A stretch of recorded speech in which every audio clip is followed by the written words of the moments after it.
Днес в Кариера, предаването за мениджмънт и успешни фирмени практики на продуцентска къща Кариера Консулт, темата ще бъде що е то добър работодател и по какви критерии формулират избора си служителите в една компания, било то голяма, средна или малка. Събеседниците в днешната кариера в пълна мяра отговарят на понятието добър работодател и добър професионалист, като принадлежност към корпоративните ценности, принос към успеха на компанията и компетентност. В рубриките на предаването ви представяме делови хора, предприемачът с усещане за иновативния продукт, менеджерът с европейско мислене и човекът на дисциплината и стриктния подход, господин Тодор Недев, представител на една от най-големите европейски компании за топлоизолационни материали в България.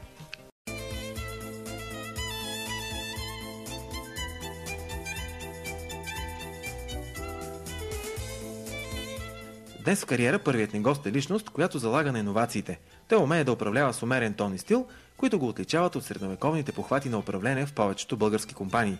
Уважава правото на личността да се развива и да греши, но предпочита в екипа му да има хора честни и лоялни по отношение на корпоративните ценности.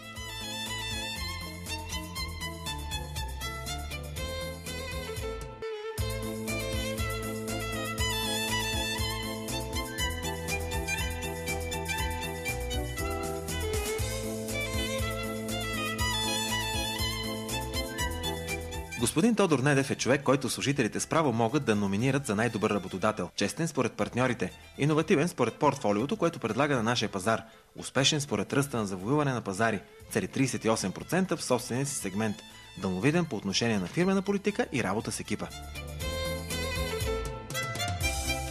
Един менеджер трябва да е съвсем наясно с ежедневните изменения на пазара, оттам да предложи адекватни мерки в неговата рекламна и маркетингова стратегия, включително и в частта и ценова политика, за да бъде гъвкав на пазара и да може да задържи пазарния дял, който му е необходим. Не можеш да предлагаш нещо на пазара, което не познаваш, защото продукта не може да се продава сам. Някой трябва много добре да мотивира клиента, който е потенциален да го купи, като му покаже предимствата на този продукт, сравнен с всички останали на пазара.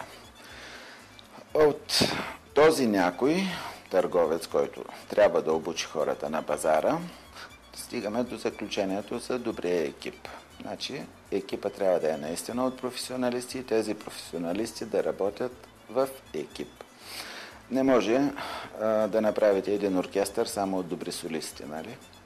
Трябва да има екипна работа и за мен това означава, че хората трябва един друг да могат да си помагат, когато това е необходимо, за да свършим общите задачи и да постигнем целите, които има пред фирмата като цяло.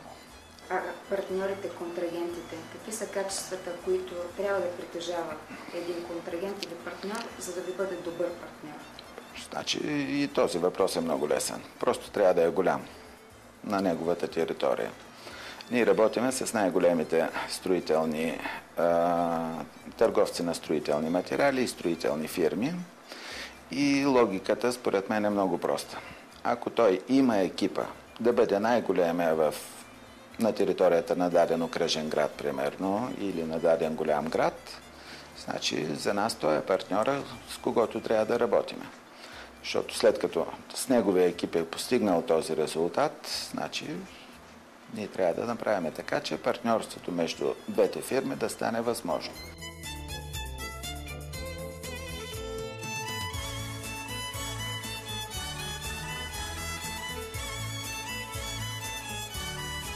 Нашите отношения винаги са били изключително точни. Където и да работи той като менеджер, аз винаги бих откликнал на едно партньорство с него за бизнес. Изключително добре познава икономическата ситуация и в страната, и в фирмата, която управлява. Тоест той много добре, ясно и точно прави оценка на възможностите, които има предприятието и ангажиментите, които може да поеме към партньорите. Изключително коректен и честен.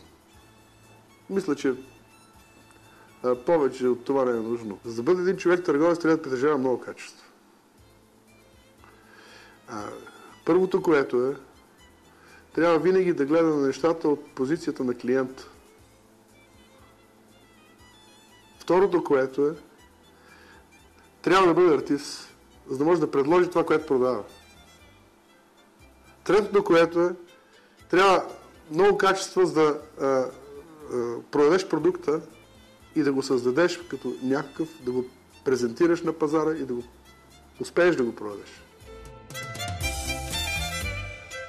Господин Недев създава структура на компания, която оправдава принципите, заложени от западния модел на успеваемост, критерии за компетентност, инициативност и умения. Но гради екипът си и според човешките им качества.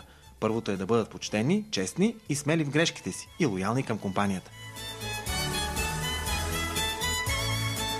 Не можеш да предлагаш нещо на пазара, което не познаваш, защото продукта не може да се продава сам. Някой трябва много добре да мотивира клиента, който е потенциален да го купи, като му покаже предимствата на този продукт, сравнен с всички останали на пазара. От този някой търговец, който трябва да обучи хората на пазара, стигаме до заключението за добрия екип.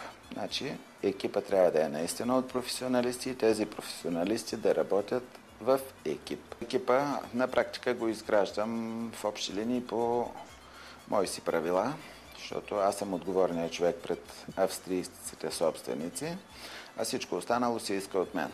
И този екип аз го изграждам на 3 основни принципа. Първо целя професионализма, т.е. човека трябва да може професионално да се справи с задачите в неговата област и след това да изповядва едни общочовешки ценности, които аз свеждам до 3 неща. Първото е никога да не се опитва да лъже, защото на лъжата краката са къси. Второто нещо, да не се опитва да имитира заетост. Когато аз мина или някой го контролира, той да се прави на много заед, а де-факто да няма работа. И третото, което от общо човешките ценности не приемам, това е да се опитва да прави интриги.